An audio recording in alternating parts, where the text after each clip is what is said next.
Ooh, yikes. Oh, okay, I guess it's on.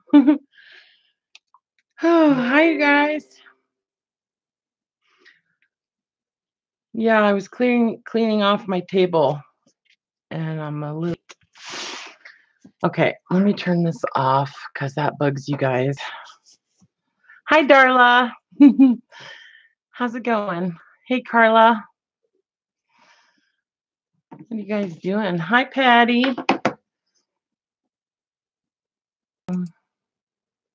I know clusters do sound like fun, huh?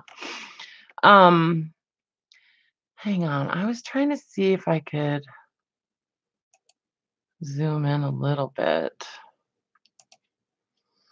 I don't know. I was trying to do this earlier and it like either went all the way zoomed in or all the way zoomed out.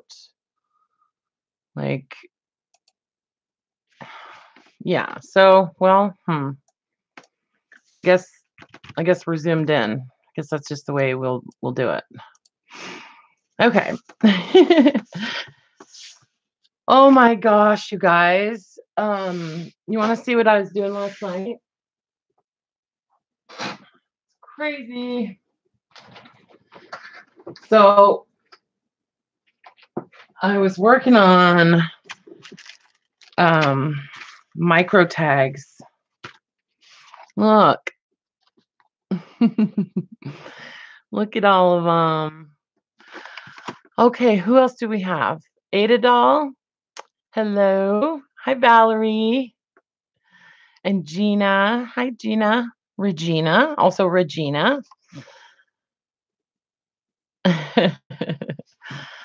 Yeah, so I made a few micro tags. So yeah, these I just make with scraps from the edges of when I glue the book pages together to make, regular tags. I wind up with, the strips off the sides and stuff. And so then I just take those long strips and stitch a line down each side. And then I glue my little images, or I stamp words or things on them, or use rub offs or whatever. Glue words on that strip. And then I leave a space between each one, and then I clip them apart. And then I go back and, cut a little tag shape or whatever, and then punch holes in them, and they wind up all different sizes, so they're really fun to make. And yeah, so some of them have like a little bit of collaging on them and that kind of thing. So I don't know, I kind of thought maybe these would be fun to maybe use as, on the covers of some of these new journals, or maybe as the base of clusters, but I don't really want to cover up the stuff that I glued, or that I put on there, So anyway, I'm going to grab my cluster boxes. Oh, thanks, Valerie. Hey, Lori. Yes, I was busy. So I'm working on those journals that we started. Let me just kind of show you how far I've gotten. So I think it's been since Wednesday. So the rest of Wednesday, I went ahead and just did collaging on the covers. These are the ones that we worked on together with the pockets inside. And I lined them all with some sort of fabric, mostly just the, what do you call it? Muslin. So yeah, so I think I've got 19 of these, maybe. Can't remember. So I don't know if I'll make all of these right away, but and the backs are done too. So so these are the small ones, and then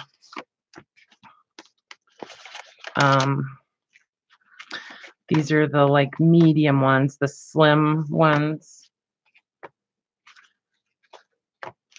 Did I make enough, you think?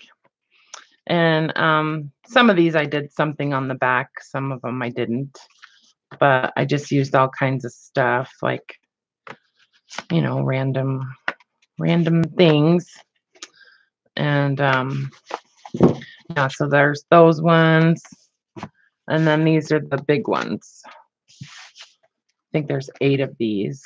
So yeah. So I did 8 of the big ones.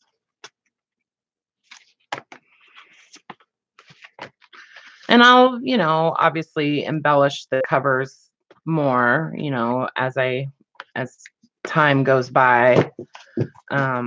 So yeah, so I'll definitely be able to do this 8, and I was thinking maybe 10 of each size, you know, of these other ones, but who knows?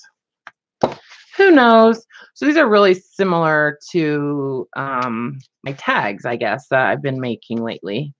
These journals, you know, made really, really similar, you know, with the collaging and the images and the kind of messy stitching and that kind of thing. So thanks, Lori. Yeah, I love those big flowers too. Those are all out of my Garden Flowers in Color books.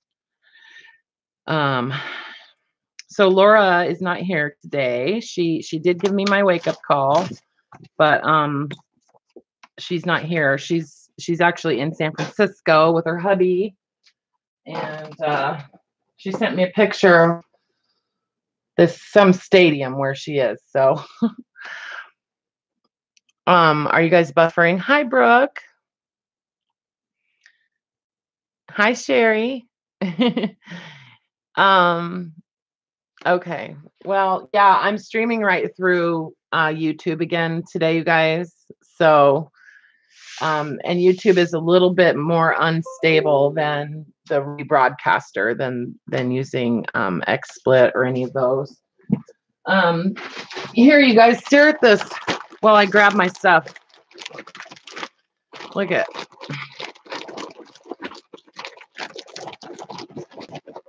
You can look at that while I go get my cluster stuff.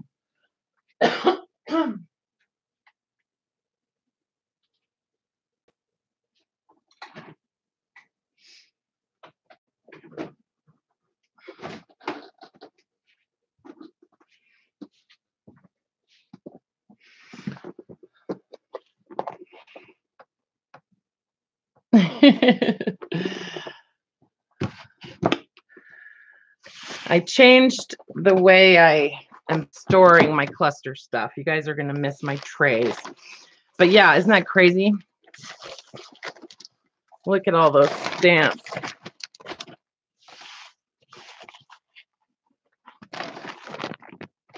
So this, I'm going to be, because I have so many of these now, I'm going to be offering like bags of these stamps on paper in my shop.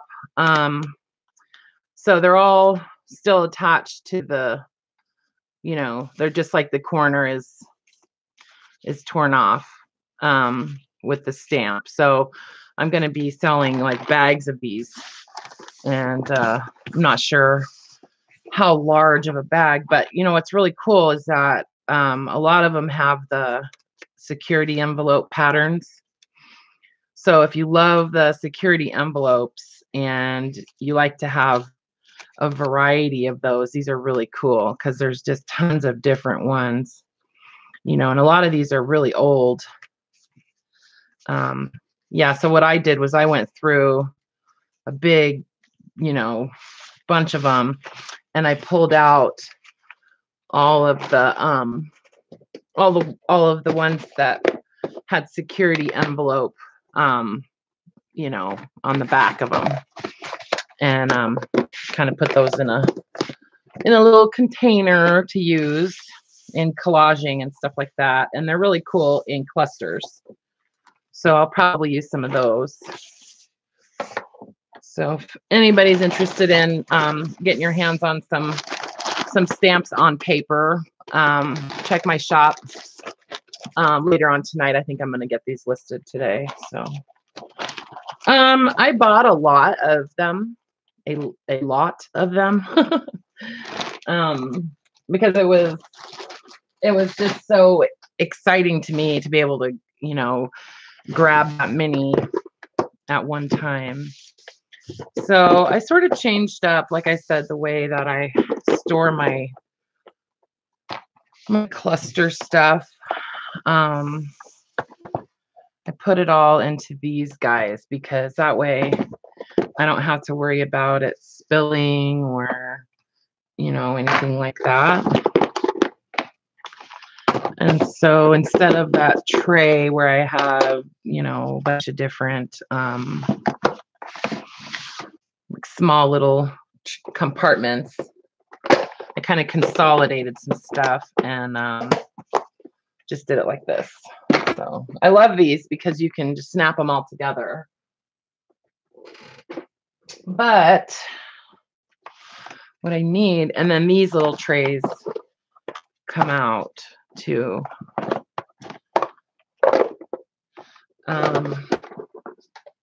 Just a minute.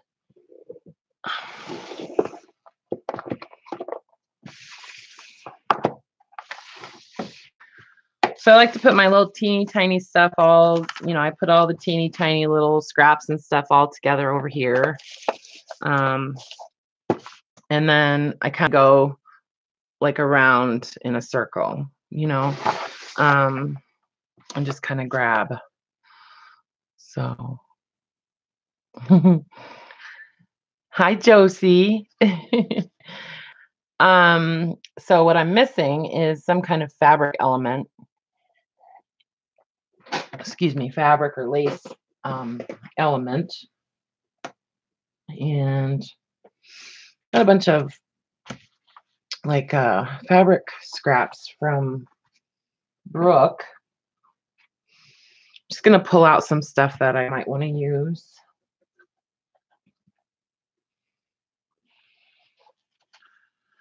Just have a drawer down here that I put all this stuff in. Might use some of my snippet roll.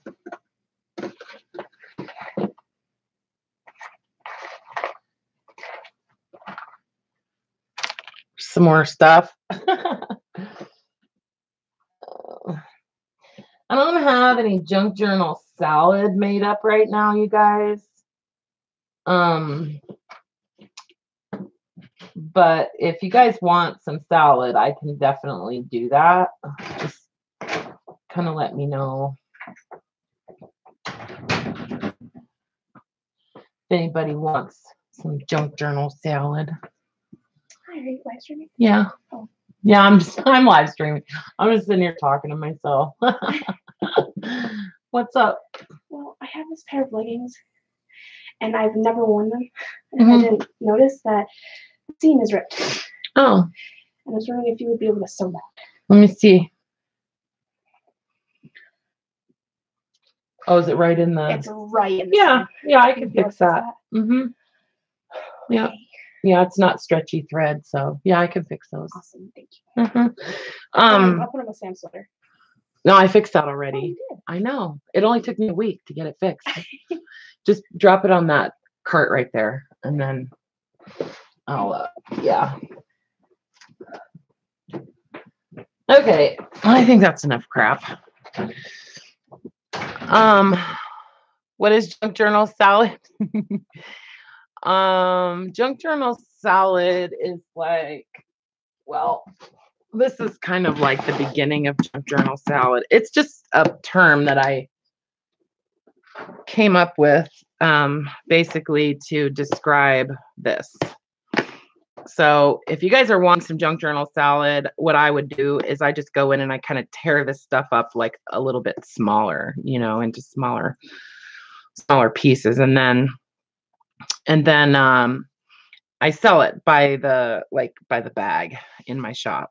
So it's like a good way to get a whole bunch of just little scraps and laces and trims and coffee dyed fabric and quilting stuff and just all kinds of random stuff, because I've got lots of little random things, you know. So anyways, I like to have a little pile of kind of fabric type of stuff. And then I basically just, I mean, you guys have seen me do this before. So I'd like to kind of do some like smaller ones. Oh, and I was going to use these stamps as my base. I was going to try to use some of these stamps as my base. And I'll ink here and there, you know. Oops, I wasn't going to use that. So I talked to Conrad, my son, who made the inking tools for me. And he's thinking about selling his lathe. And I'm like, wait a second. No selling the lathe until you make me a bunch of those inking tools. So he asked me, oh, this is a Christmas one. Oh, well, it doesn't matter. He asked me, he said, well, how much are you going to sell them for? You know?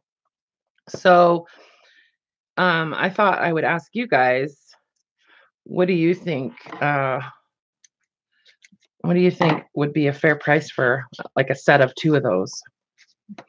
Just throw something out there. Just let me know what you guys think, because you know, he made them for me, and I don't think we thought about you know, selling them.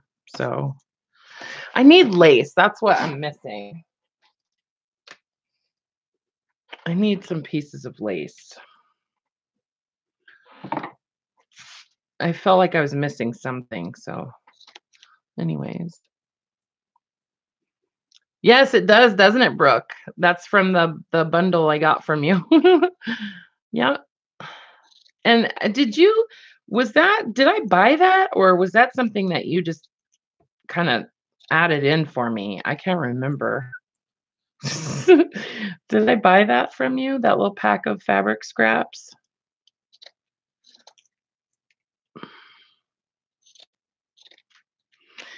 So this is lace that I avocado dyed. That's why it's this color.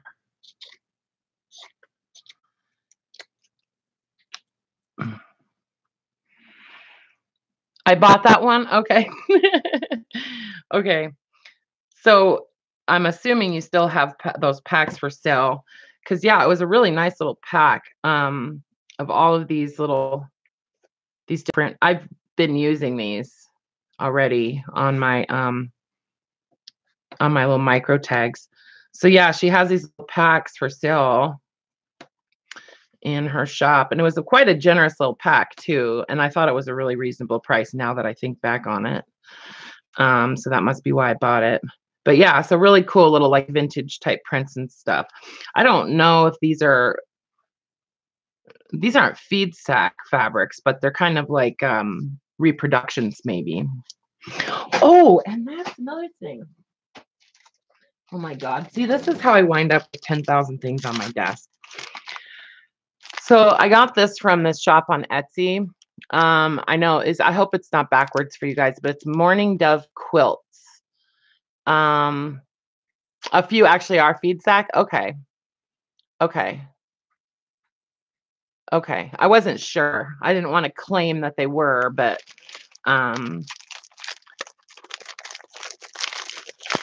so these are from Morning Dove Quilts on Etsy, and these are actually reproductions, feed sack fabric reproductions. These all are. And so, yeah, she has these on sale right now. She didn't have them in stock for quite a while. And then, you know, if you favorite somebody's shop, obviously on Etsy, then you get notifications when they list new items or restock something that you're interested in. And so she restocked these, and then they were on sale. So they were like 20% off. So, yeah, so there's 42 squares, and they were like, I want to say I think normally they're $16.99. but they were on sale right now for, I think it was like 13 something. So yeah, aren't those beautiful? And they're all reproductions of feed sacks, but heck, I don't care, you know. So I'm gonna maybe use some of those too, because I think those will really go well with the journals that I'm working on. I want to put a cluster on the cover of each of those journals that I'm working on. So yep. Because I think they really go well with the like wallpapers and stuff that I'm using too. So Patty, you're having sale tomorrow, huh? You're having your sale tomorrow at what time? Can you put that in the chat so we know? Patty Lang is in Texas right now shopping for us. And oh, that one's cool. Anyway, so she's going to be sharing via her live sale, I believe, tomorrow night. Oh my God, I love every single one of these, you guys. I should have got 2 of them.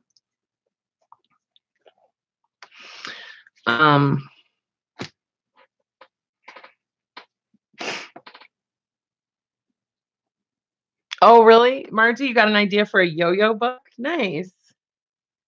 As you were falling asleep. So I'm just gonna kind of tear up some pieces of these.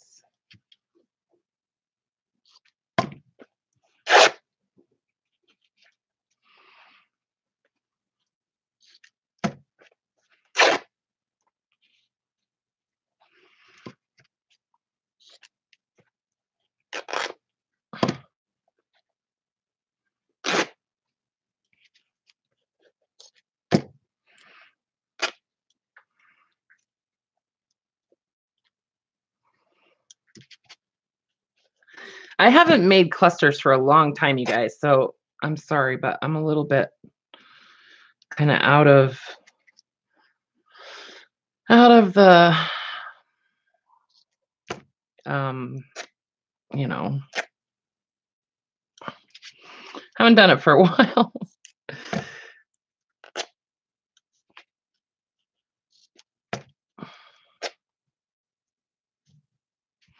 Anyways, okay.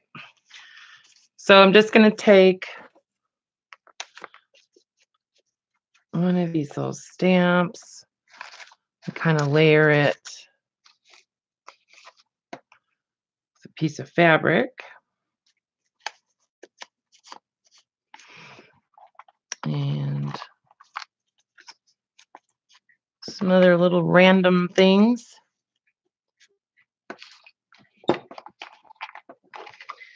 See, I like to have this stuff like, I like to pull out little piles of it and just kind of have it plopped in front of me.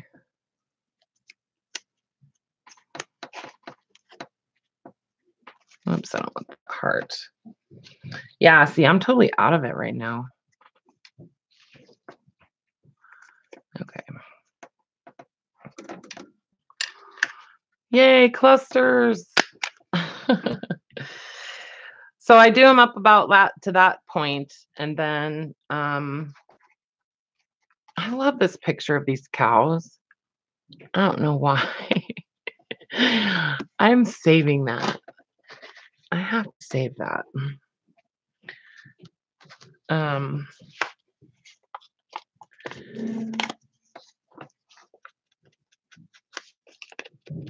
Yeah, so I think that these stamps on paper make a really good base for clusters, you know, because they're sort of thicker. Oh, and these little tiny these little teeny tiny book pages. Wait, I'm just gonna fold it in half so it's a little bit smaller.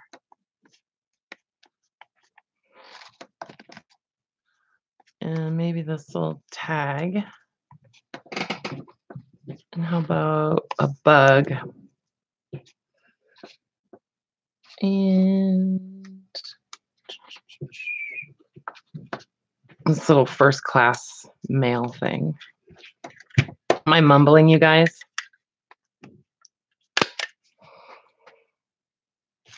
Yeah, I don't think I've made clusters for months. Literally, I think it's been months since I've done this. So I know that cow picture is cool, huh? I love that guy. Yeah, I'll loosen up here in a little bit. I'll get it figured out. I do well if I kind of pull out more stuff, you know. This is just a box of, these are all photos. Like those little boys.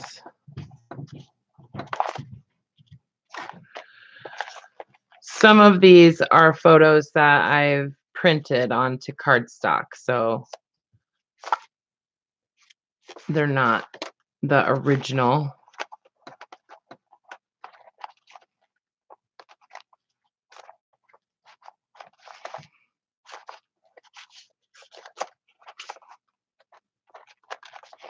I love those two.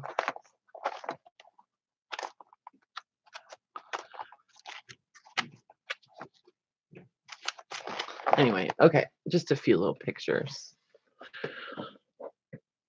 And then I'm gonna pull out some of these the little backs of the security envelopes.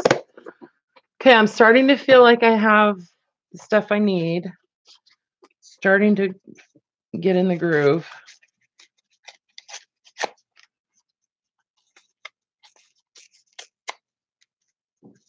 Tear up these little ladies.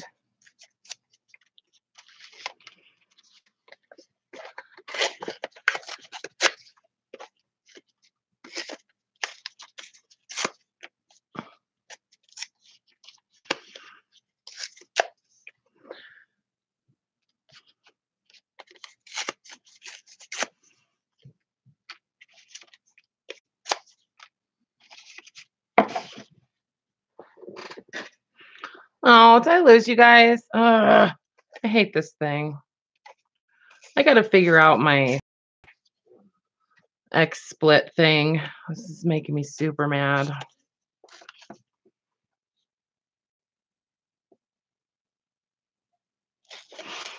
Oh, you know, Darla, I would totally do that. It's just, oh, between all of the other things that I'm trying to do, it's just like, I don't know. I should. I have thought, believe me, I've thought about that kind of stuff a lot.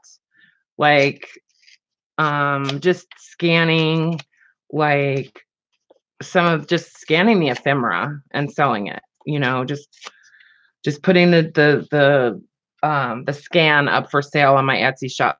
What holds me back from doing that is that I always want to you know, make something that I've edited and make it, you know, kind of, I don't know, like I want to edit it and make it something more like a finished product, if you know what I mean. And so that's kind of what holds me back, is that, you know, I feel like who's going to want just like a scan, you know what I mean? That's kind of my thinking. So that's why.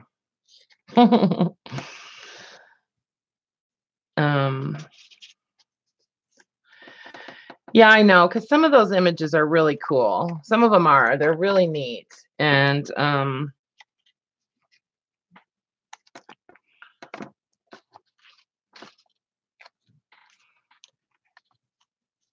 yeah, you're right.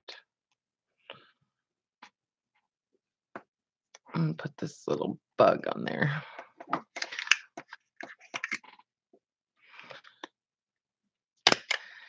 Yeah, I do have a lot of cool ones that I've come across, you know, and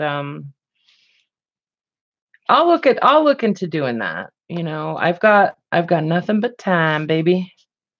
Nothing but time. So I will. I'll look at what it takes to kind of get the files uploaded and all that stuff. I'm sure it's not that much work. I mean, if Brooke can do it, I'm pretty sure I can do it. uh, right, Brooke?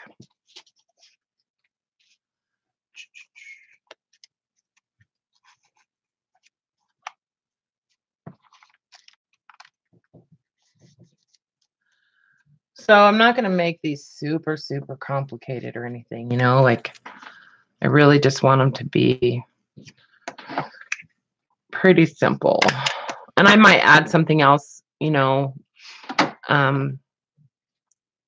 behind them, like onto something larger. And then when I attach those onto the journals, I'll glue down the loose pieces, I don't just attach them without doing that. I keep losing the chat. Do I lose you guys when I lose the chat? Like, is my picture going out too? Somebody tell me if I need to like maybe try to figure out what's going on with my XSplit thing, because this is super frustrating.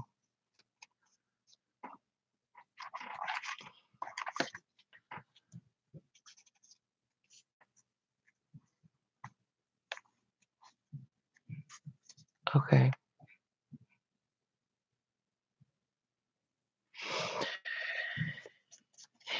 Yeah, Brooke, you need to do a tutorial on how to do that. Let's put a butterfly in this one. So I'm making these with the intent to use them in, on those journals, but who knows? By the time it comes, I get to actually putting those together, maybe I won't want to do that, but I haven't made these for a while, so.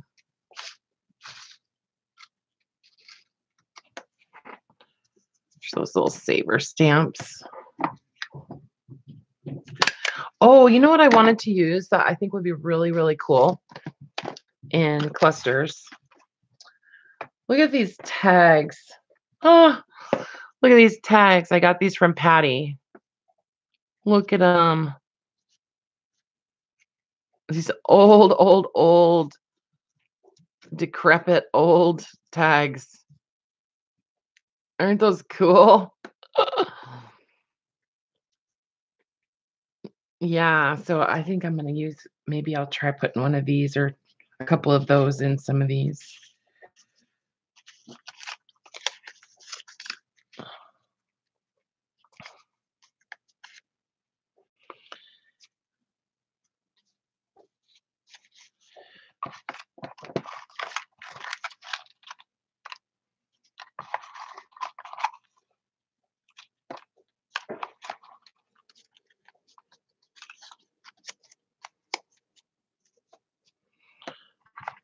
It's funny, Laura loves the clusters. She's not here today. She loves them.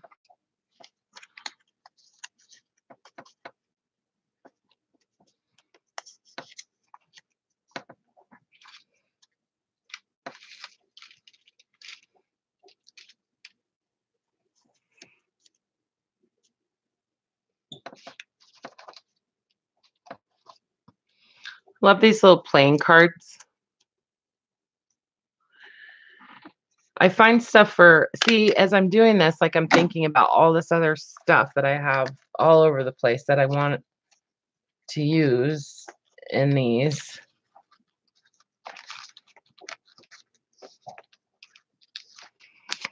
Like these. Let's see. Okay, I'm moving this over here.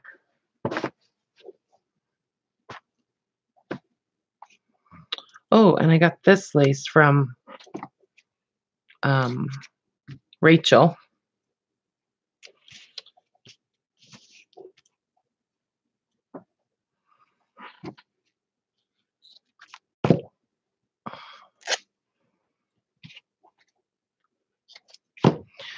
So this is what I do when I make the junk journal salad. I cut and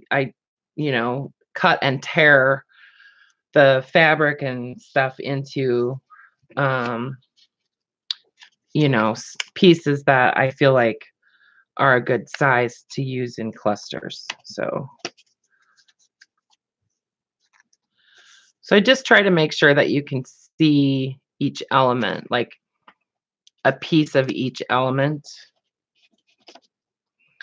not necessarily the entire thing.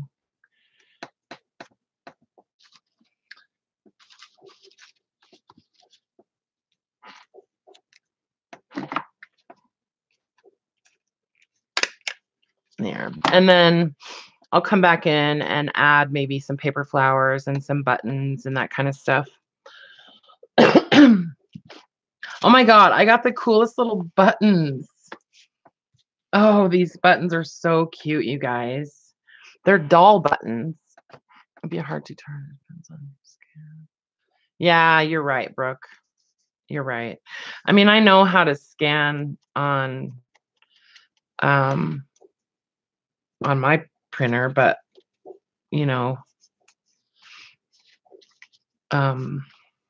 yeah, you're right. It would be too complicated.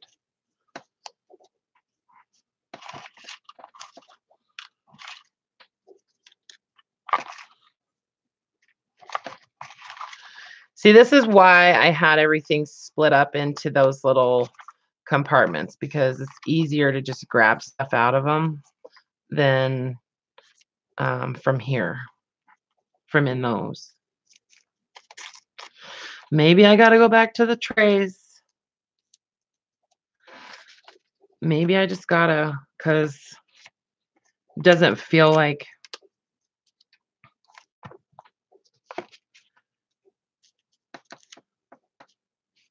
it feels more awkward, or maybe it's just because I haven't done them for a long time.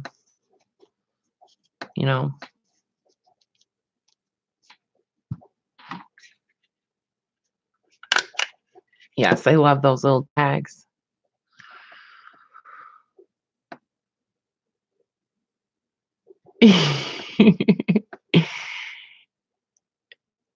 You snorted out loud.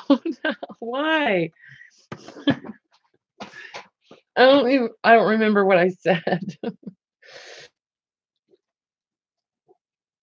I don't remember. Penny, I got the boxes at I can't remember. I think I got them at Joann's. So they come in a set of 3. So you get 3 of these boxes and 3 of these inserts. No, 1 insert. And then the lid, and they all lock together.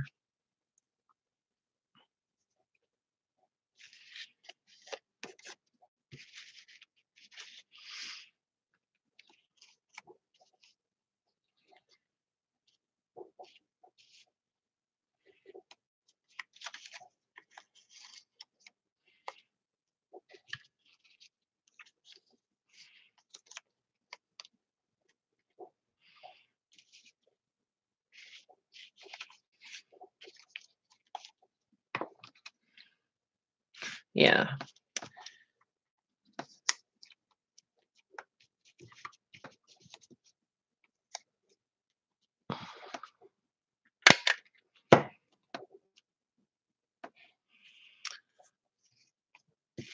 Starting to find my mojo a little bit, you guys. A little bit. Yeah, they're pretty cool, Penny. I think I've got I don't know, I have a bunch of them. I have a bunch of different sets of them. I think like 4 or 5. And what I like about them, what I got those for originally, was to carry my colored pencils and markers and that kind of stuff in, because just about any colored pencils and markers and stuff will fit in those. So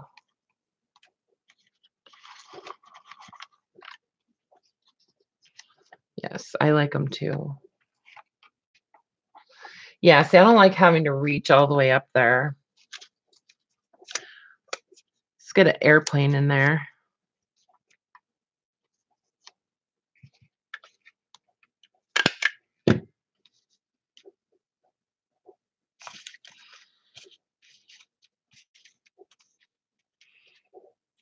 Oh, look, it's a hummingbird.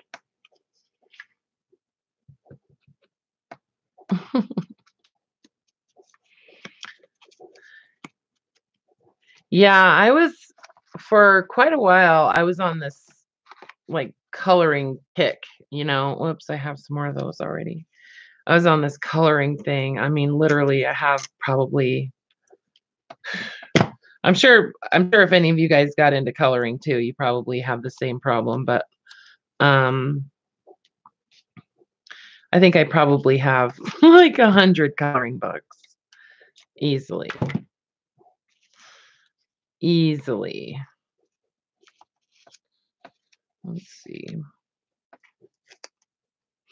So I'm thinking about taking a trip to Egypt.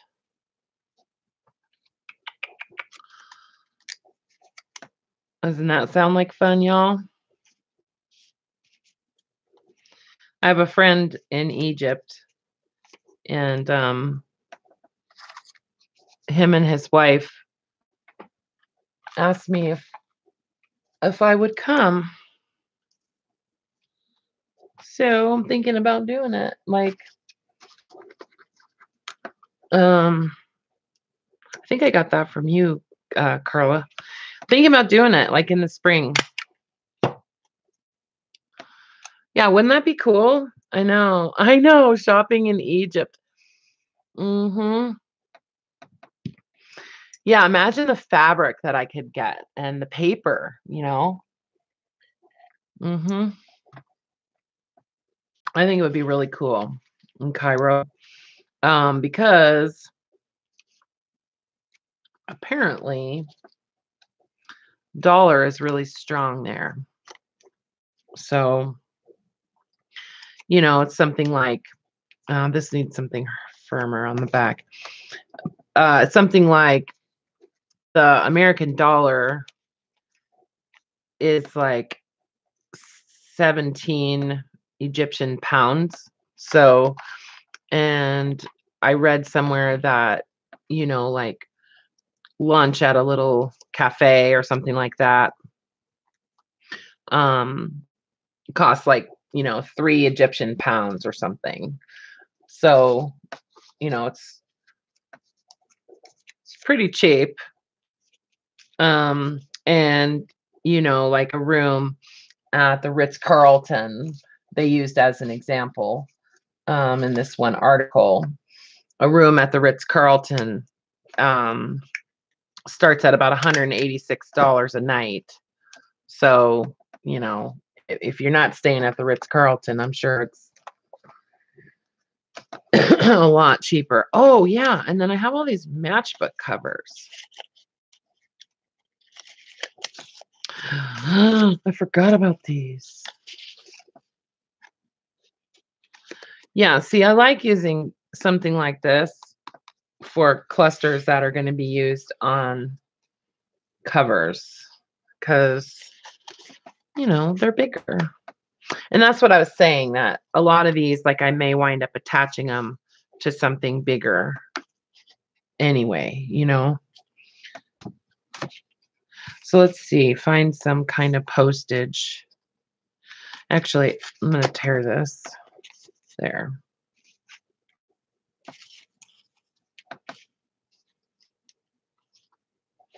I'm going to ink this.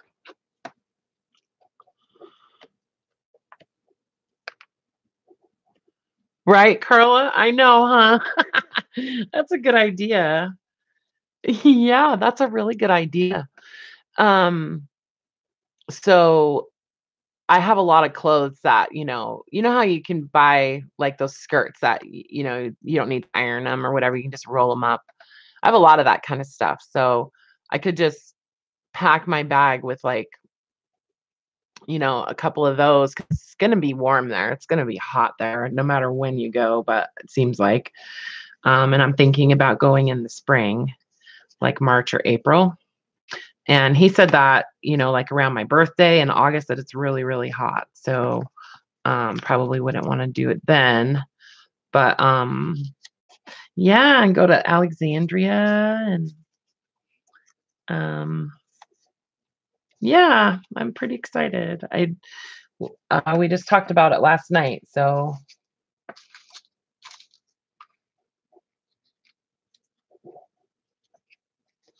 I love these little airmail labels. These are actual like vintage labels that I bought.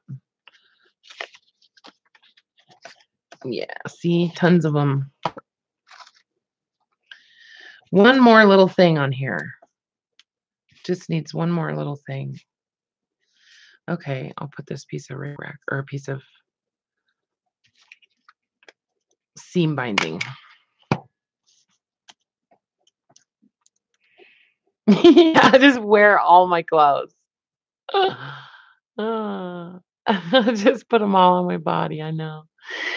Um, I was thinking about um my by buying paper there. Like I wonder what the prospects are for paper. Um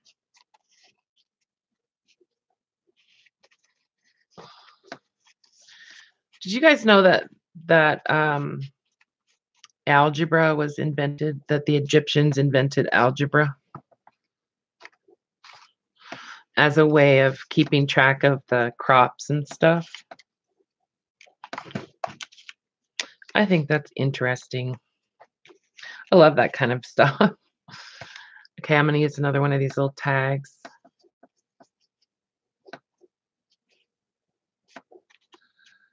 And just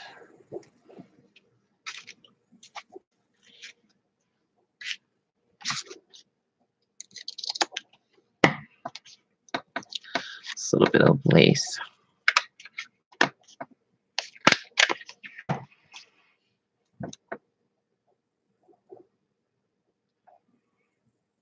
Yeah.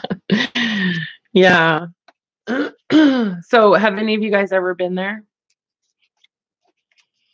Has anybody that's watching ever been to Egypt?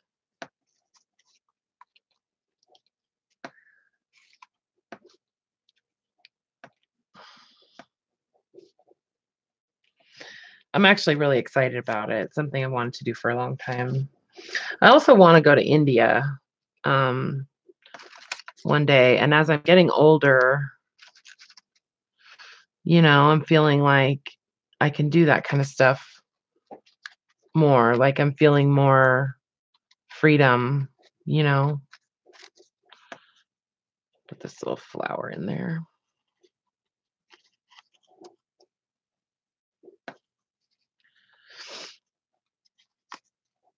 Yeah, old lady. And this heart. And a ration stamp. Patty, have you come across any ration stamps or like ration stamp books and that kind of stuff while you're down there?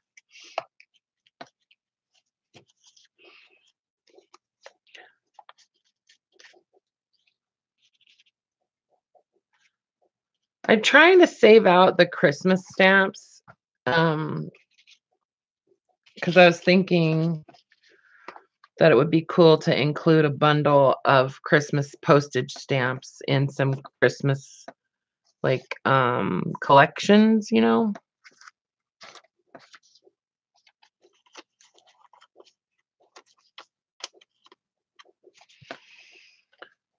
Okay, let's find another.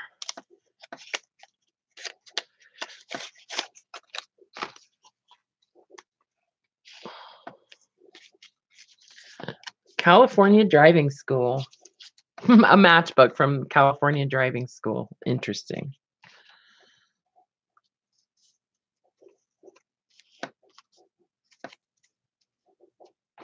I'm trying not to cover up that one little kid. Excuse me.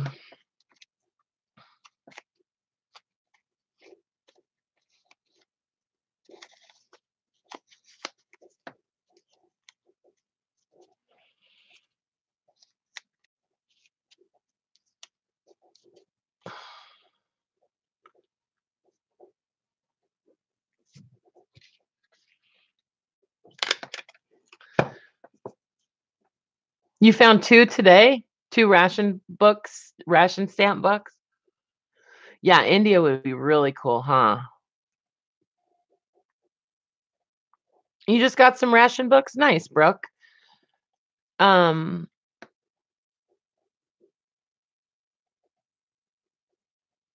I know. I have a few too. They are kinda they are kinda hard to find. They're really cool, though.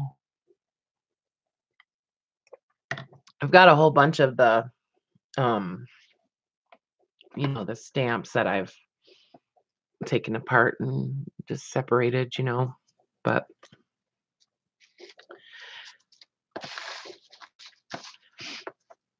I think they're interesting.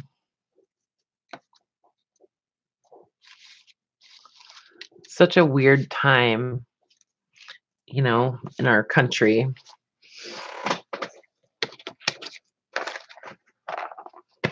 Rationing food.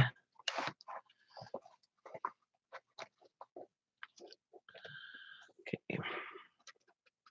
Just pulling out some other weird stuff like these little game cards.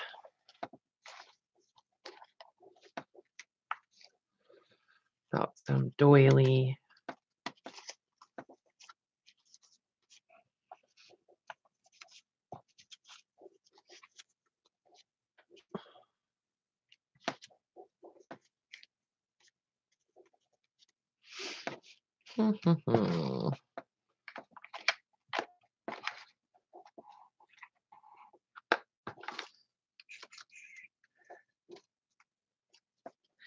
Yeah, it's harder to find stuff the way I have this set up now. I don't really like it. Guess I'm gonna have to go back to the trays.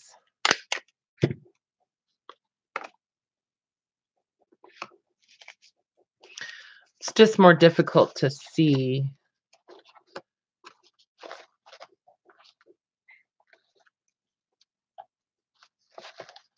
Because I don't like to have to thumb through everything to find something that I want to grab. I want to be able to just see it and then grab it. You know what I mean?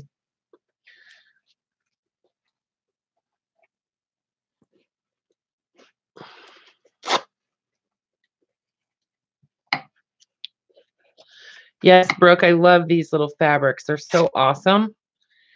I love just little scraps of fabric for this kind of stuff.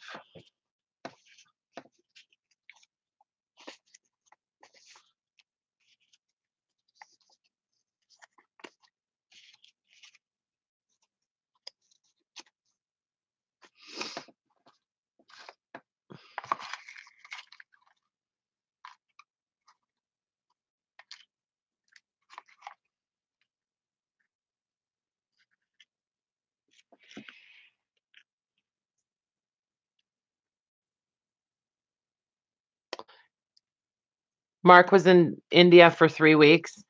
Yeah, I know. I've heard that that it can be quite depressing too.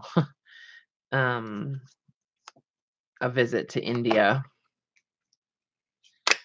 But ever since I saw that movie, City of Joy, with Patrick Swayze, I don't know if any of you guys have ever seen it, but ever since I saw that movie, I've wanted to go to India.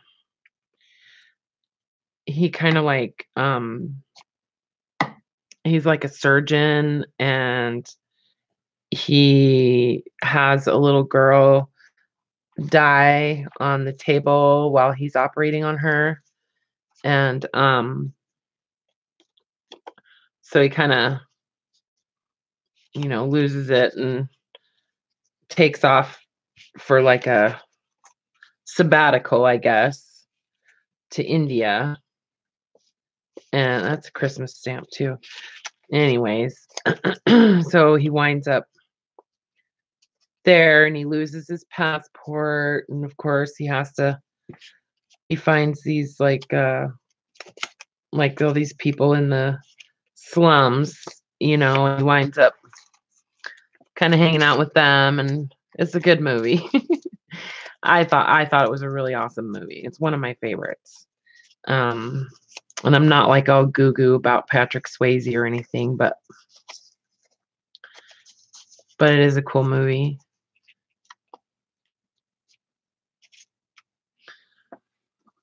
Let's see. Wait, I want something else before I put that on.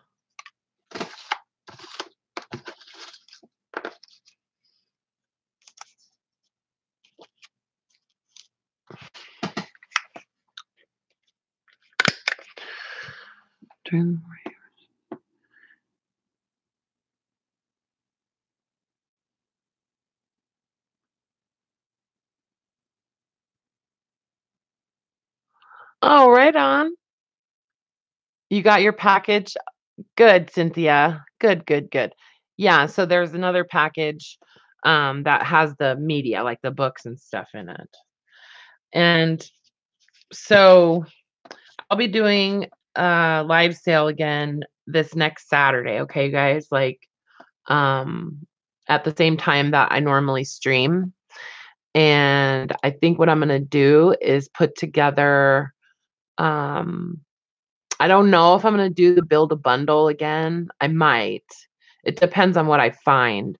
But I have this whole corner that has like all my fabric, and I had pulled out some fabric the last time, but I didn't get to like the trunk.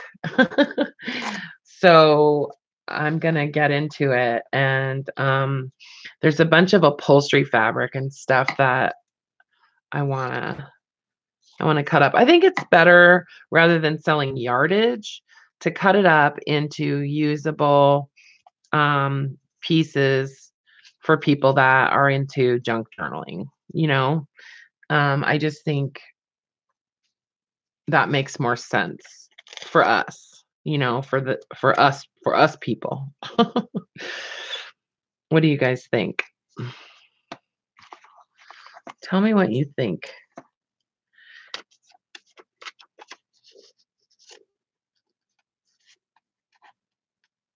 So somewhere along the line,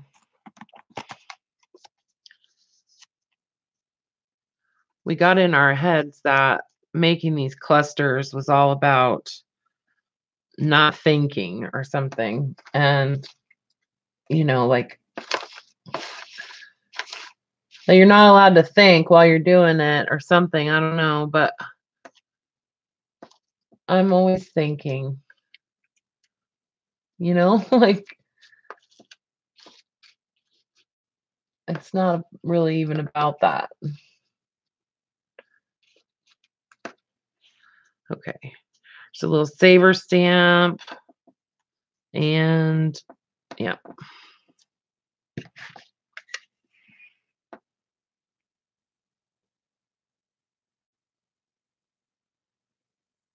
What do you mean now you really got? What are you doing? What are you doing, Brooke? Sorry, but I lose track of what I said, and I'm sorry. I lose track of what I was talking about and what I was saying. And then I hate that, because then somebody responds to what I was talking about, and then I forgot what I was talking about.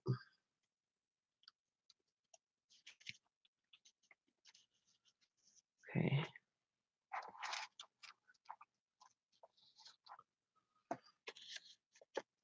There. Oh, yeah.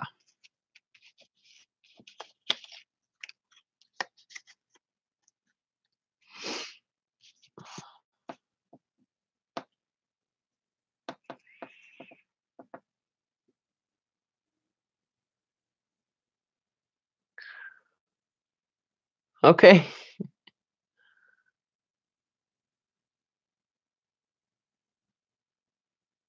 Okay, so yeah, so if I put together some like bundles of upholstery fabrics and stuff, that's something you guys might be into.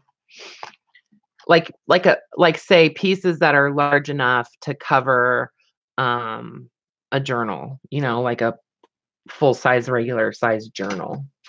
That's kind of my thinking. So that would be my intention.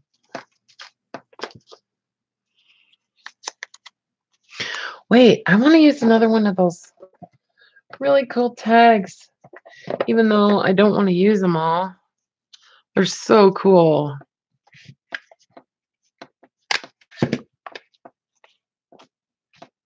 How many have I made?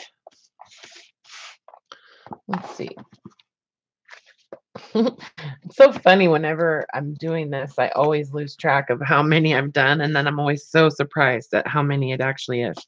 1, 2, 3, 4, 5, 6, 7, 9, 10, 12, 13, 14, 15, 16, 19, 20. 20 so far, guys. Not bad, huh? Hey, Selena.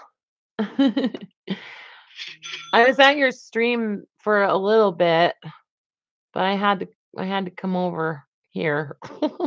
How's it going? I saw you were doing some quilting. That was really cool. I'm glad that you got that done, because I know it wasn't easy to get together.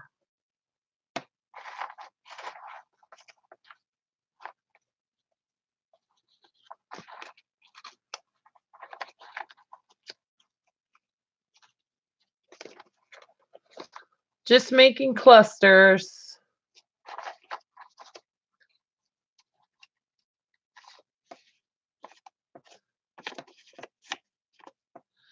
Okay.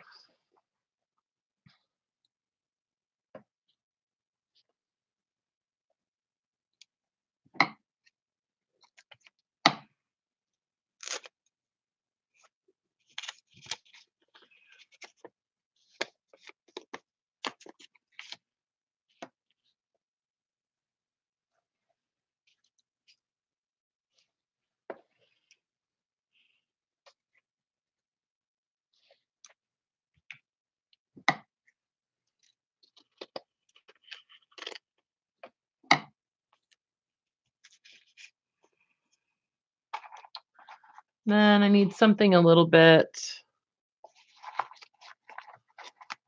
firmer, like behind this. Just going to use a piece of cardstock. It's a little bit thicker.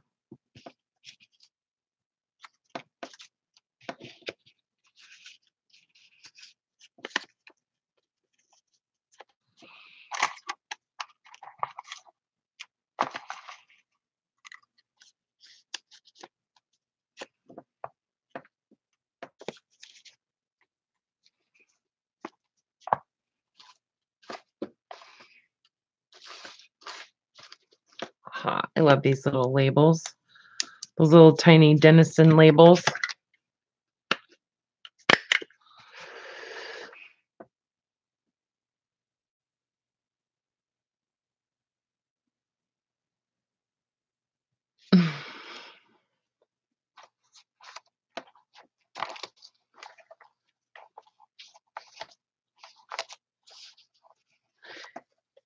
Yeah, and then I stamped out a whole bunch of these those Tim Holtz tickets, stamped out a whole bunch of them, and then cut them up and cut them out, and I've been using those a lot. And then these are some of those pieces from, like those what's it, and somebody find her stuff sometimes at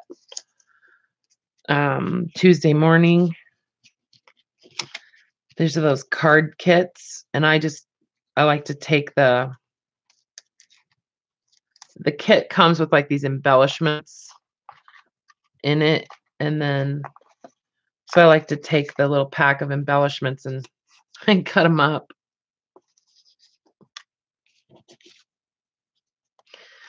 I like to find some older stamps. Hold on. I have like older stamps right here.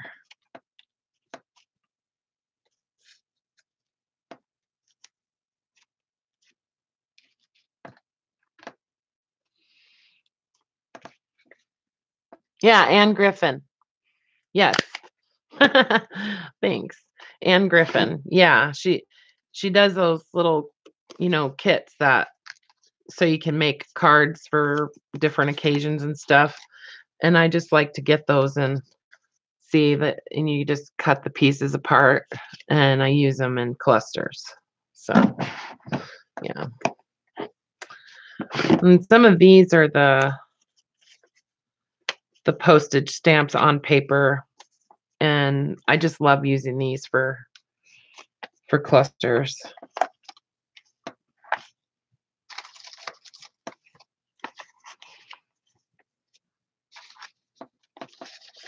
Yes, Anne Griffin. She has some really cool paper too. Like her see, I'll put that piece of fabric in there. Like notepads and things like that.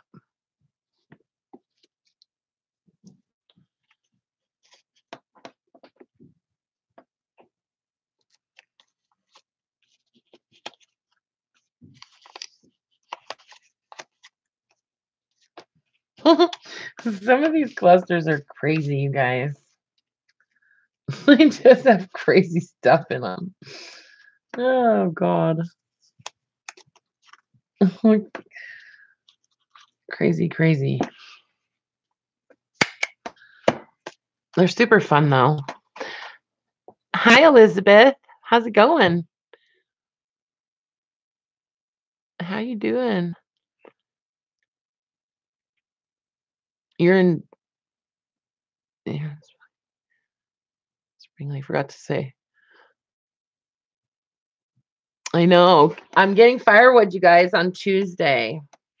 So we'll be back to the crackling fire during my live streams again. Won't that be fun? Pretty soon, it's getting to be fall. It's getting cold. It is. It's getting cold here. Got to go pull out my tomato plants. So sometimes when I make these snippets, the snippet rolls, it's just too thick in certain spots. So I just kind of tear it apart, and then I just like to use a chunk of it on the top of a cluster like that. I love taking old postcards and just, tearing them up and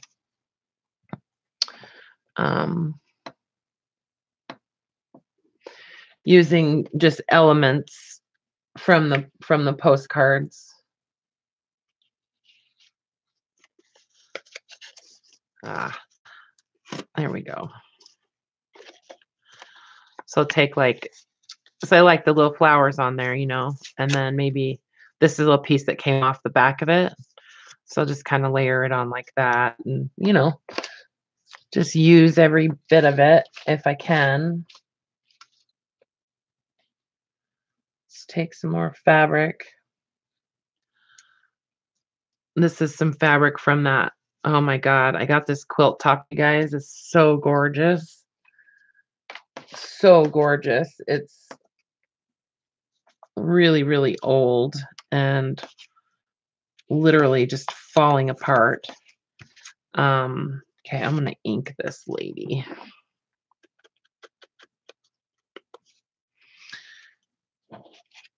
I can't bring myself to to cut it up yet. But yeah, it is absolutely beautiful. Okay, and some of those little saver stamps.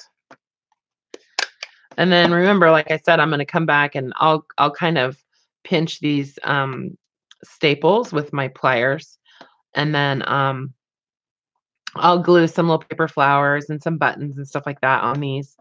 But yeah, clusters, baby.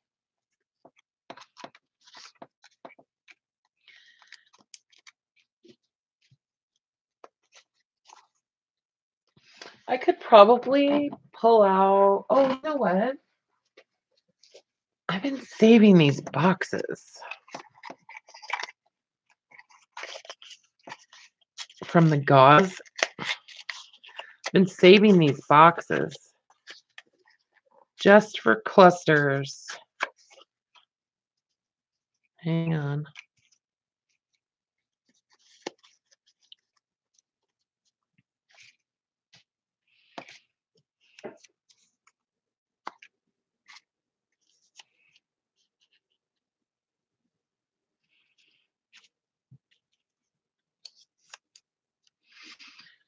And a little piece of fabric.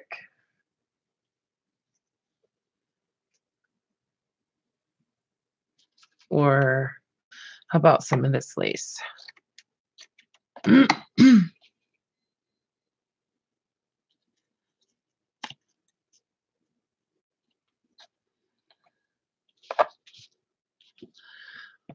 know I sort of like cover up everything when I do this, but it's like I don't care if you can see what something is, like even what a layer is, like this little piece of paper. Um, you can just kind of see that there's some handwriting on it, and I don't know. That's what I like about doing these. Is just the different elements, the textures, the colors. Um, I like to create a lot of different texture and stuff in these. But also I like them to be kind of interesting, like where if somebody comes and kind of looks underneath these layers, like, just out of their own curiosity to see what's in there, they can see that, I used a gauze bandage box and some advertising and a little stamp and some old lace and stuff, like that's kind of what I think about when I put these together is, I want there to be something kind of almost mysterious in it. Like, what is that? So so it's not real obvious.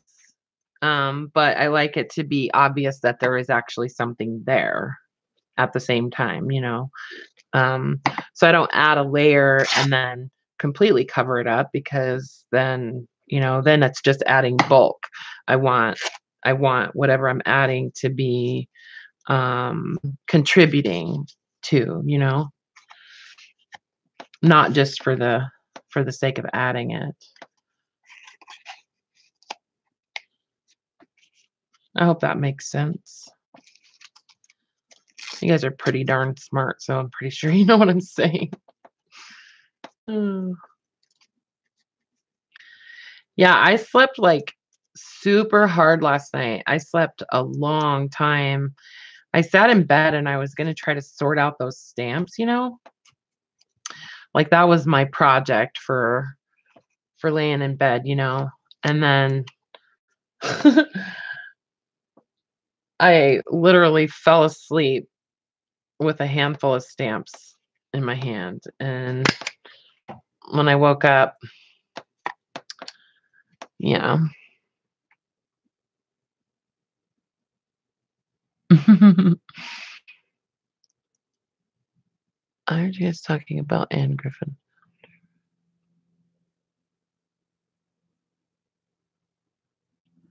Oh, wow. Really? That's cool, Josie. That is really cool.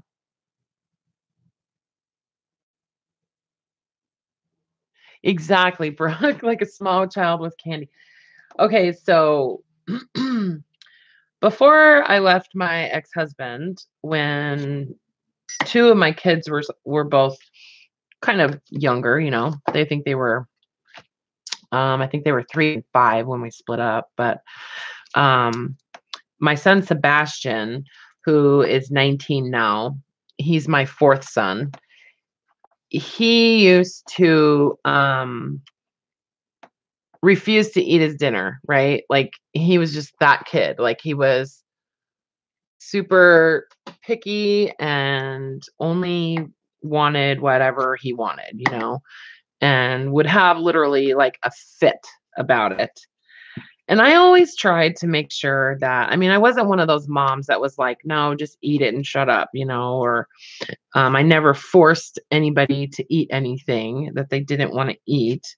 Um, and at the same time, I tried to cook things that at least like I tried to put together a meal for at least dinner, right? That I felt like um that picky eater would at least eat part of it. So I mean, I just tried to be reasonable. Anyways, but a lot of the times he wouldn't eat any of it. And it's like, what kid doesn't like mashed potatoes or something? But I thought you were talking about me. oh no. But anyway, so a lot of times he wouldn't eat any of his dinner. And, I wasn't gonna make him like a whole separate meal though. So like I didn't care like if I made a 3-course dinner, pork chops, rice and green beans or something. If all you wanted to eat was the rice, even with butter and sugar on it, like I'm okay with that. Like eat as much of it as you want. But I'm not gonna cook something separate for you. Anyway, so he wouldn't eat. And he would lay in his bed at night and scream and cry that he wanted a peanut butter and jelly sandwich. And I wasn't going to give it to him because I knew that like he was okay, like he wasn't going to die if he didn't get that. But, I felt like he should at least eat something, at dinner time.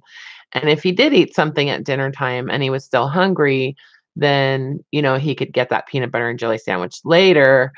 But it was like always a huge fight with me and my ex-husband because his dad would make him that peanut butter and jelly sandwich every stinking night. And I would get so mad because Sebastian would just not eat his dinner because he knew his dad was going to make him that peanut butter and jelly sandwich, and he would lay there and cry and scream.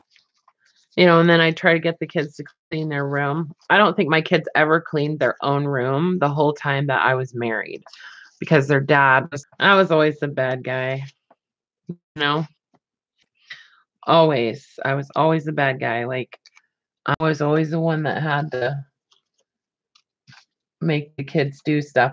And and he said, well, it's because he didn't want to hear me yelling. That's why he would just do it. Anyways, he wouldn't even let me give the kids like regular chores to do, you know. They have chores now. As soon as we split up, I was like, all right, y'all are getting some chores. Oh.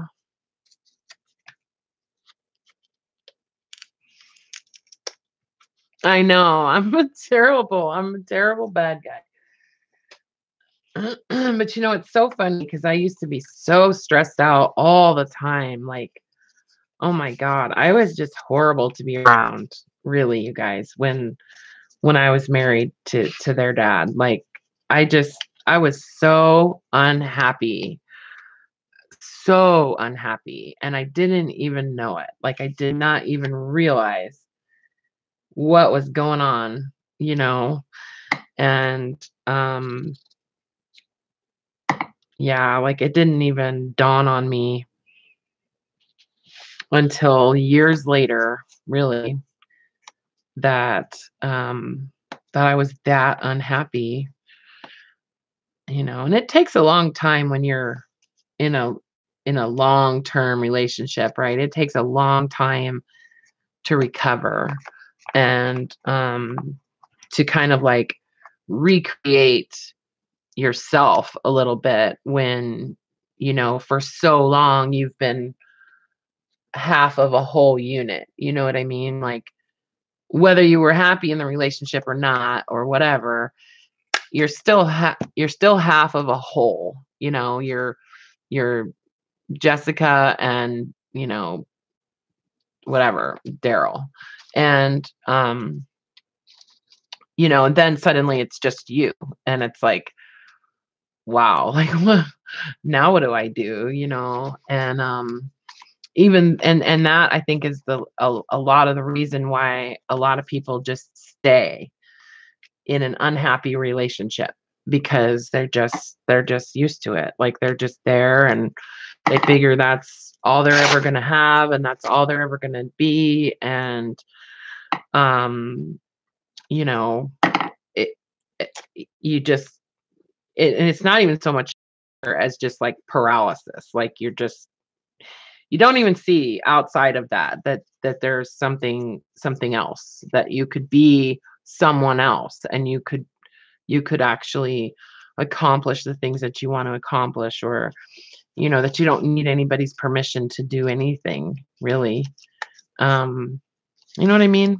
Anyways, I know I'm just carrying on, but I know sometimes there's people that listen to my live streams and um you know, they just listen and find some comfort sometimes in some of the things that we talk about. And I just wanted to say that because it did take me a long time, but but just don't get stuck, because I mean, you just, regardless of how deep into a relationship you are, everything always changes, and you can change it. Like you can. And you don't need anybody's permission to change it. If you decide that you just, you know, you want to do something with your life, you want to do something different, just do it. Because once you decide to do something, this is the way I feel about it. Like when the universe is going to hold you, it's not holding you back. You hold yourself back. And you out of your own fears or whatever, you know, and insecurities and stuff like that. But I tell you what, once you um and it's weird because life is more difficult when you're doing what you're not happy doing. You know, it's like life is just harder and harder and harder and harder. The more you're going against what's inside of you and who you really are and all of that. Like the universe is almost telling you, and this is so bizarre that I'm saying this, right? But it's like the universe is telling you that it's wrong and that's why it's hard. And then once you realize that, you know, you made some wrong decisions or you made some decisions that were wrong for you, okay? And you go back and you think about that and then you change those decisions and you go, oh, wait a second. Like I didn't really have to do that. So now I'm going to choose that I'm going to go this way or something, you know, and you change your decision that you made long ago that kind of got you to where you're at right now. If you can change that decision, whether that's divorcing your husband or quitting your job or getting a new job or whatever, the universe is going to tell you and that was the right thing to do, and everything falls into place, and like everything just becomes easier and easier and easier. You know what I mean? Like it just clears that path for you and it's like, oh yeah, okay, that's what I was supposed to be doing, you know. And it's almost instantaneous, like verification from, you know, some people call it God, some people call it, you know, what I call it. Um but yeah, it's never too late to turn back if you've been on the wrong road. Just saying. Anyway, thanks for listening. I don't mean to be like, you know, preachy or anything like that, you guys, but sometimes I just like to share that stuff because, you know, I feel like maybe somebody will hear it, you know. Someone who needs to hear it. I don't know.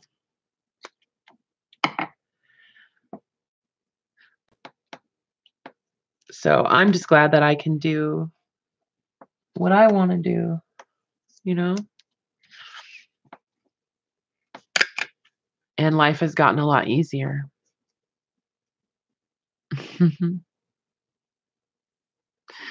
That's right, Carla. That's absolutely right. I mean, um, we all have responsibilities and, um, you know, people that depend on us and all that kind of stuff, right? But you know, you still have to think about yourself. You do. You have to think about yourself because you're no good to anybody if you're not healthy and happy. Really, you just do.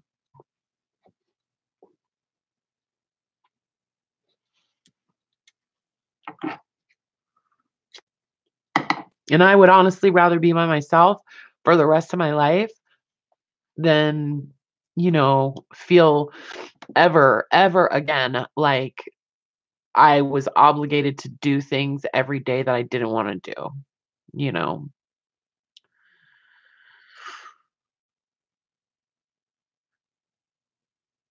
Yeah, I know, Bootsy. I know. I know, and that's a generational thing, like, too. And, I stayed in my marriage for 17 years. He wasn't abusive to me or, like, physically or anything like that. I felt like it was somewhat abusive because it was just so dysfunctional, Um, but I stayed in that relationship out of my own stubbornness mostly because I was just going to prove, because everybody in my family just knew that he was wrong for me. And I was going to prove that he was right for me because of my stubbornness. Like, I was going to prove that I could stay with him forever, you know? Yeah. And then I, finally one day just said, yeah, you know what? You're not worth it. Like, it's not worth it. I'm losing my soul. Like, my whole spirit is just withering away, you know. So, more stamps. And I love these old card boxes.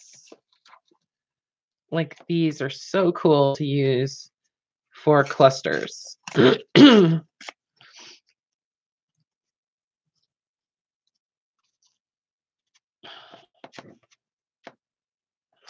Sorry, guys. I didn't mean to get like all emotional, but sometimes that stuff is, you know,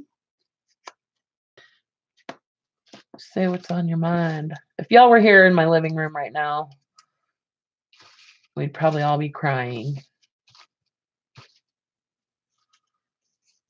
and laughing.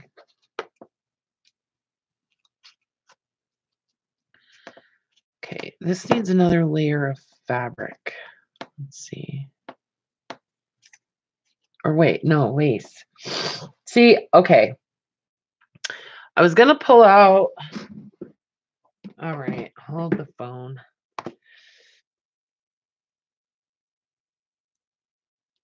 I was gonna pull out, oh my God, all this lace and stuff. Oh, but that was so overwhelming. Just, yeah, I really need to organize my whole entire like lace drawer. It's like a nightmare. That's absolutely right, Carla. Yep. Oh, I love you guys too.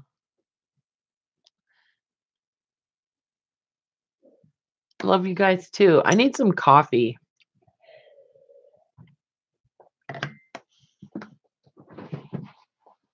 I'm gonna make a cup of coffee real quick.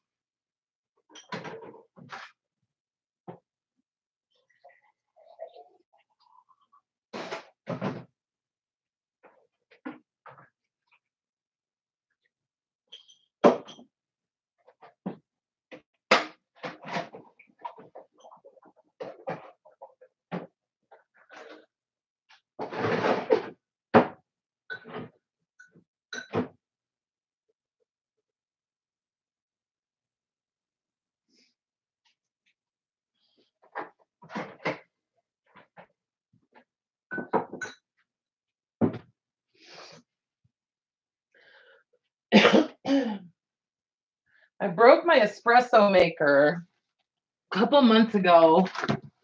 I broke my espresso machine on accident, not on purpose. But I can't bring myself to buy a new espresso maker. It's like, I don't know. They're kind of expensive. And so I bought a Keurig, like the cheapest Keurig that you can get, But I just don't like it. It's like the coffee is not strong enough.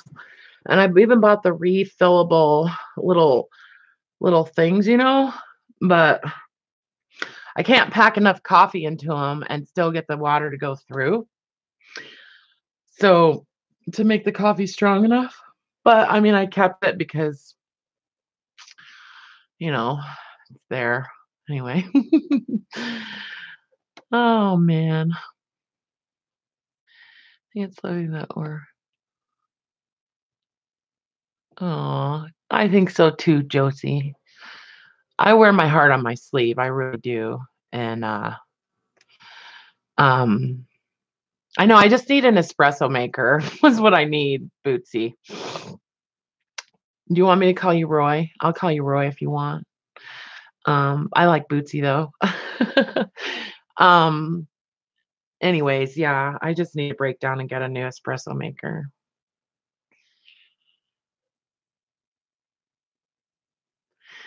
Yeah, I like the refill thingies because I think that that's absolutely ridiculous what people spend on those Keurig, those K cups. Ridiculous.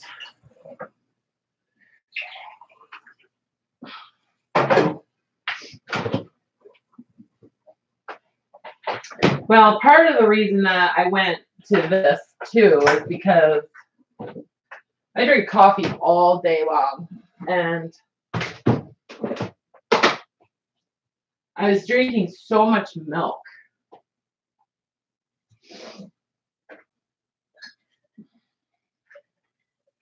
Making lattes.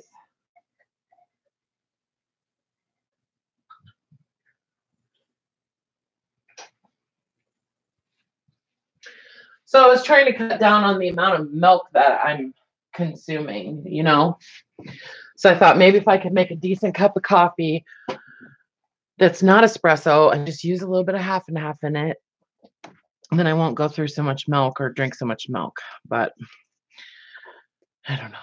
Anyways, hi guys.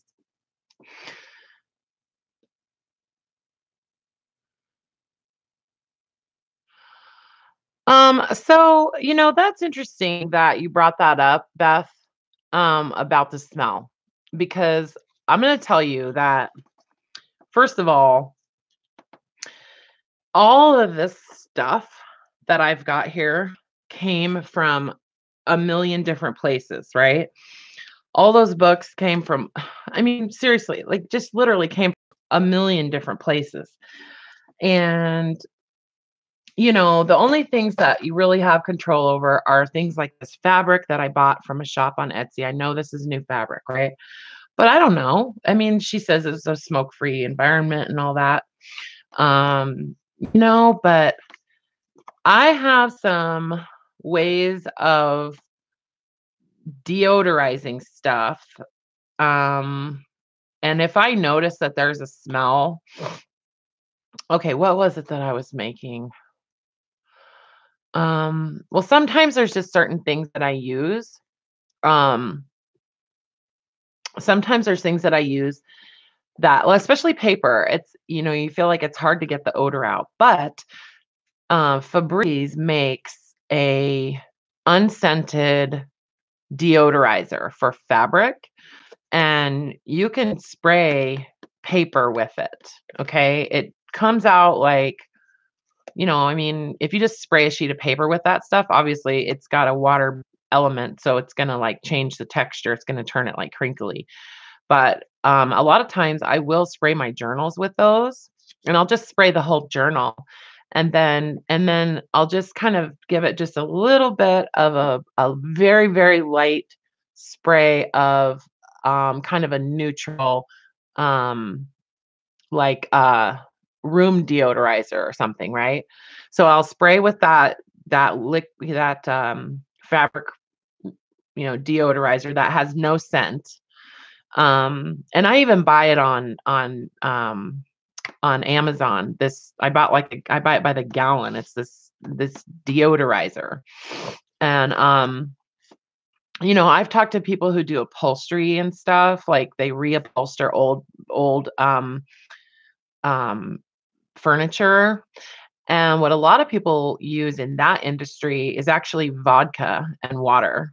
And they'll just spray, mix the two together. I don't know what kind of dilution it is, but when that evaporates, like it takes the odor with it, and vodka has no smell. So, that kind of thing. There are ways that you can remove odor from paper. The other way you can do it is to just lay it out in the sunshine. Lay it out in the sun. And if you can lay it outside in the sun, it's better. But it doesn't even have to be in the sun. It can be just in a window, you know. Yeah, a lot of people don't like the smell, and some people are very, very, very sensitive to the smell of cigarette smoke. Um, and it can linger in things forever. You know what I mean? No, it doesn't have to be Grey Goose. But I'm telling you that Febreze fabric refresher that is unscented, it's really, really good. Um, and then there's another one that you can find on Amazon that um, is a little bit cheaper. But anyways, yeah, if you lay it, anything, if you want to deodorize it, lay it in the sunshine, because the sun is actually it's going to not only, and it'll bleach things too. Like, I mean, you can lay paper on top of each other and you can actually bleach it, you know. But anyways, yeah. So that's right, Brooke. Anyway, so I do have that as kind of a disclaimer sort of thing in my shop. That you may smell something you don't like or whatever, but honestly, it's like I don't know where this book has been. And somebody who's very, very, very sensitive to odors, um, they're gonna pick it up. Especially like, what was it? I had someone say something about the vintage kit, the vintage paperclip bead kit. She noticed the smell, and I told her to just send it back to me. Normally I don't take returns, but I thought, okay, I'm just gonna do it because, she's a good customer and whatever. So, but she said it smelled like cigarettes, and I was like, it probably does, because I didn't treat it. I forgot to treat those. And so, I pulled all the rest of them out and I'm treating them, but I normally do that on everything. So just in case, so anyways. So most of the time when someone opens something from me, it smells like room deodorizer or something, or a light scent of room deodorizer. And that's not to cover anything up. It's just so that, it smells better than, um, I don't know, it smells, I think it smells good. But anyways, usually it doesn't, because I'll leave them open and let everything dry and stuff. But anyways, so yeah, I'm still making clusters, you guys. I remember one time, one of my kids, I got a brand new sectional sofa. Like brand new. And oh my God. And he took a nap and he peed on it, on one of the cushions. And I don't know, I think I'd only had this dang couch for like 2 weeks or something. And anyway, he took a nap on it and peed. He was in diapers at the time, but went through and soaked the whole cushion.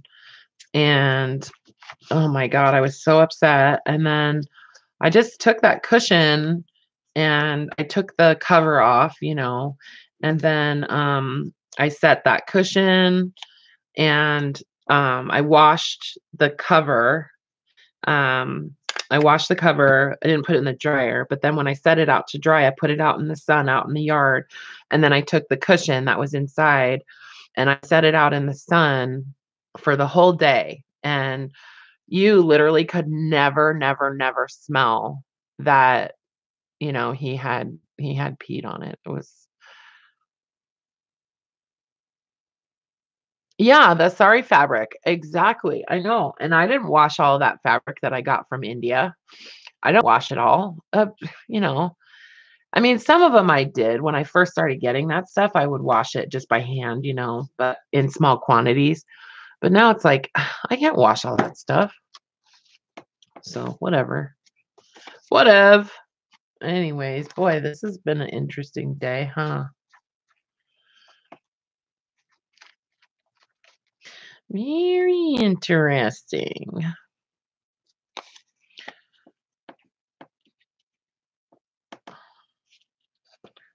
So now what are we going to do, you guys? I think, man, I made a lot of clusters already.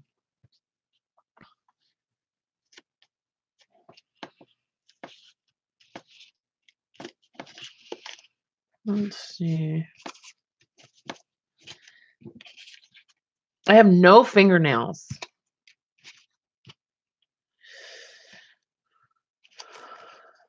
Let's see.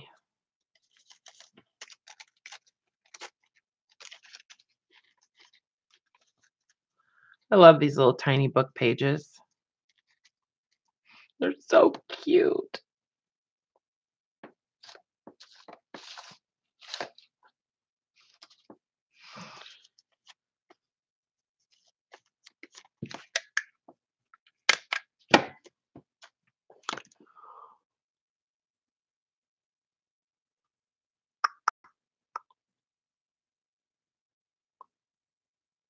You've been watching my older videos, Corrine?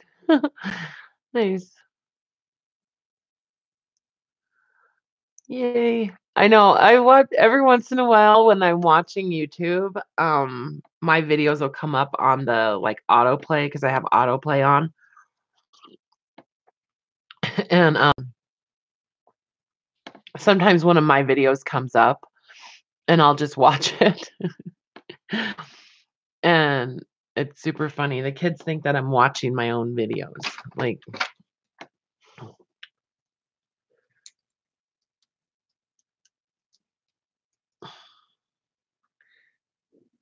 I like perpetually have ink all over myself, all over my hands. So in case you've been sitting there thinking, "God, Jessica, your hands are filthy," it's because I've been in the ink for days. Anyways.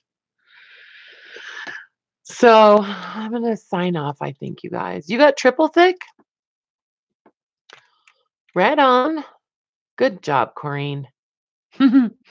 Oh, you guys want to see? I got some I'm gonna be playing around with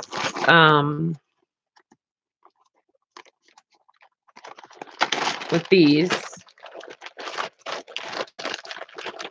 I was thinking about maybe doing this today, but so Hobby Lobby has a bunch of like stuff 50% off right now. I mean, they always do, but they have all the blank slate stuff is all half price.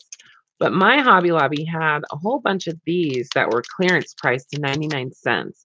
It's those little resin squares. And then also a bunch of the circles. And then these things, these little guys, these were like 74 cents. And then they had a bunch of the glass ones.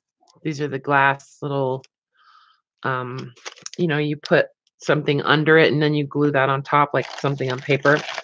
But yeah, see, I got a bunch of the square ones. Yeah. So I'm going to be making, some charms and stuff out of these. And I got a bunch of those. And Corrine made me think reminded me of this because on those, I like to, where's those other ones? The smaller ones. Oh, these ones. These are the ones that I like to make a little, I like to make my own little, like, collage type of charms in these. So there's 30 of them in here. And these each have like a little, you could put a little picture in there and then, glue it in there and then fill it in with triple thick. Yeah, I bought a few, Brooke. Yeah, a few. Oh, yeah. So what I like to do with those little round ones, is I have a whole like a punch, like a circle punch that punches that size. And then yeah, those are cool. And then I like to use like a postage stamp and just punch out like the image on a postage stamp and glue it into that. And then I fill it in with triple thick. But sometimes I'll glue like a little word in there or, take some kind of little, like a snap, like a metal snap and glue it in there or something like that. What's triple thick? Triple thick is like a clear coat, like a clear coat. It's a water-based clear coat. Kind of like what's that other stuff called that I won't buy? Um, yeah, what's that other stuff called, you guys?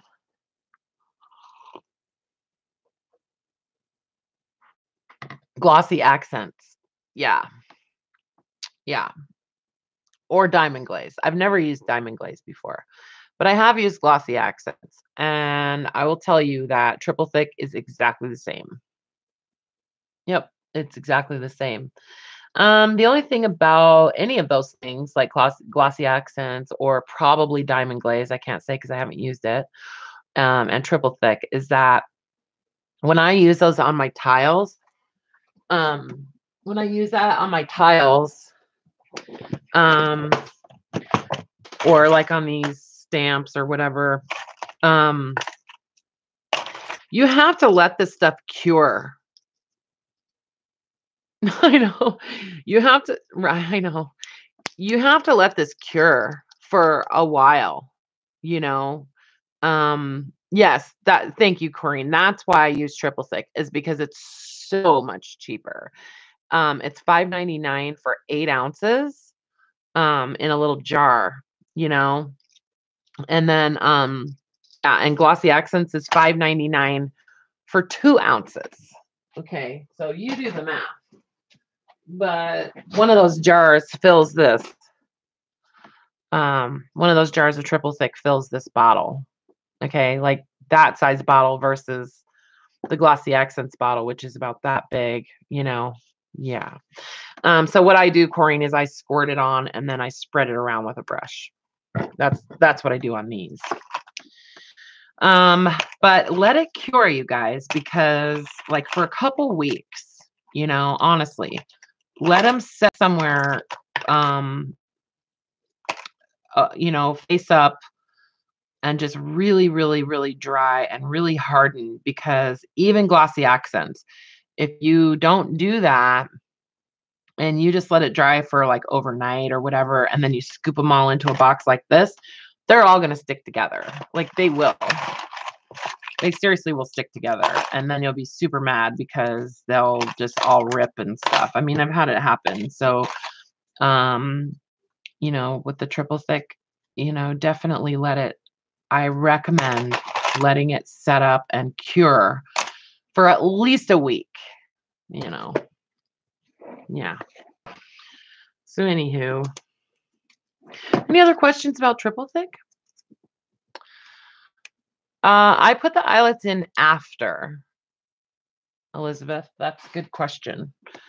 Yeah, I do the eyelets after. Um, I do the eyelets usually the next day, like after the tiles have dried for like 24 hours or something. That's when I do the eyelets, and then I just spread them all out like on a big tray, and I just let them just cure, because it does get hard and it's a little bit harder. No, I've never had it crack the glaze. Uh-uh.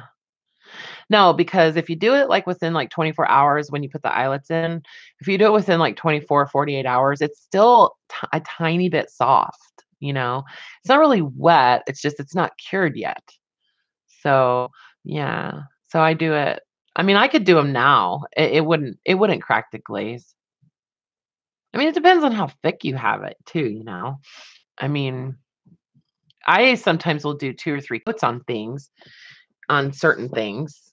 Um, like if I'm trying to fill in, like, okay, like those little trays, or I don't know what you call them, but these things, like these. So I'll do like I'll do some kind of little collage inside there, right? And I'll glue it in there. And then when I'm all done, I'm happy with it.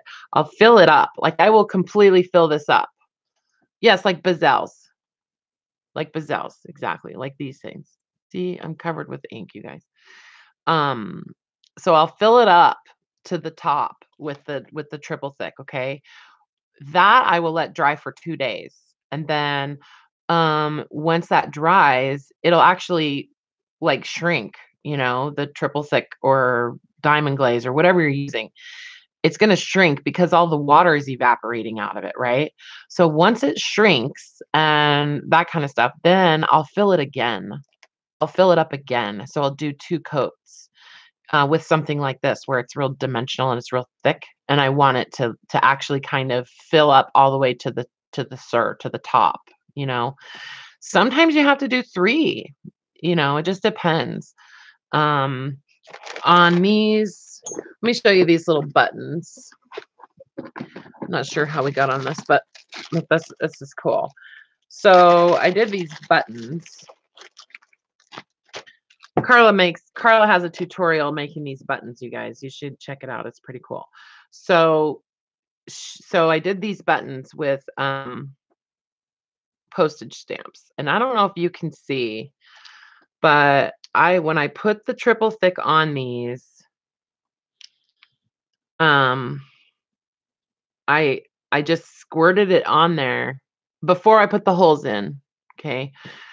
Squirted it on there and filled the whole entire thing up. It doesn't drip off the sides unless you use too much, right? Like, I could show you, but we could do this in a video, like in a live stream if you want, you guys. But anyways, you can see it's kind of domed up on the surface, right? Can you see that? It's kind of domed. So so it does give you some dimension. And then after this dried for a couple days, that's when I punched the holes in it. See, it's got holes. See? I used my Big Bite, the Crocodile Big Bite, to punch the holes in those. So, anyways,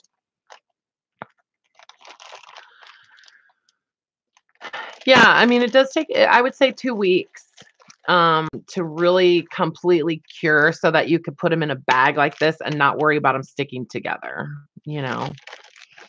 But yeah, so we could do some stuff like that on a live stream if you want, you guys. But I'm gonna work on these journals and try to get as many of them done as I can, because I'm gonna start by Wednesday. Because I'm gonna start putting stuff together for my next live sale, which is next Saturday. Can somebody tell me what the date is next Saturday? And I want to have all those journals done by then.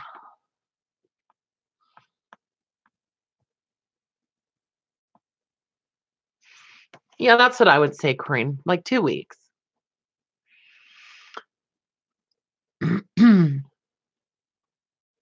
October 6th. Okay, thank you, Carla.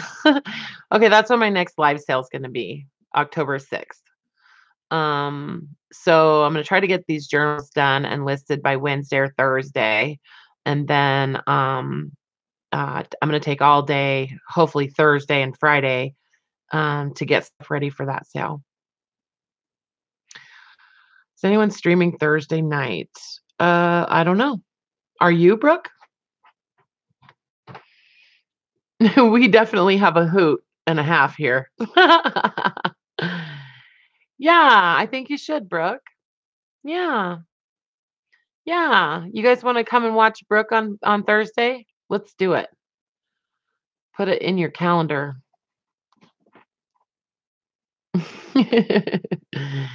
Are you talking about doing a live sale on Thursday, or are you talking about just doing a live stream where you're going to be just hanging out and being funny?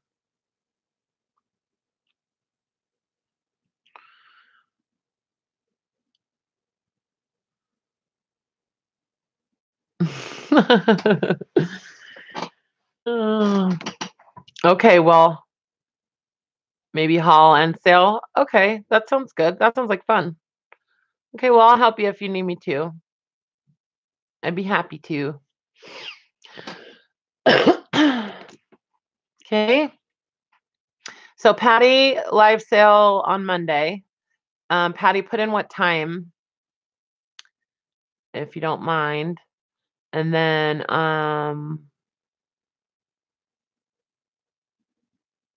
make some build a bundles. Okay.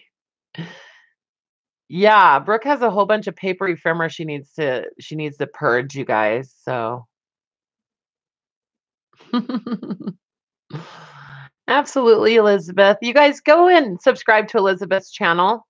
Never Hopeless by Elizabeth. Subscribe to her channel. She does some really cool stuff and she's super, super talented. And I honestly, like, I feel so bad that I don't get to watch a lot of your guys' videos. And I don't know, I zone out. But, honestly, Elizabeth is really fun. She's very real and down to earth and really fun to listen to and to watch. So. Okay, so do we cover everybody? Patty, did you put the time in? Okay, 9 p.m. Eastern. All right, we're good. Okay, so be there or be square, and I'll be back on Wednesday. Okay. All right, you guys. I love you. Try to stay out of trouble and just don't touch the buttons. I mean it. Okay.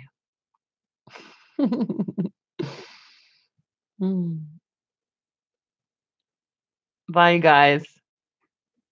You're welcome. See you soon.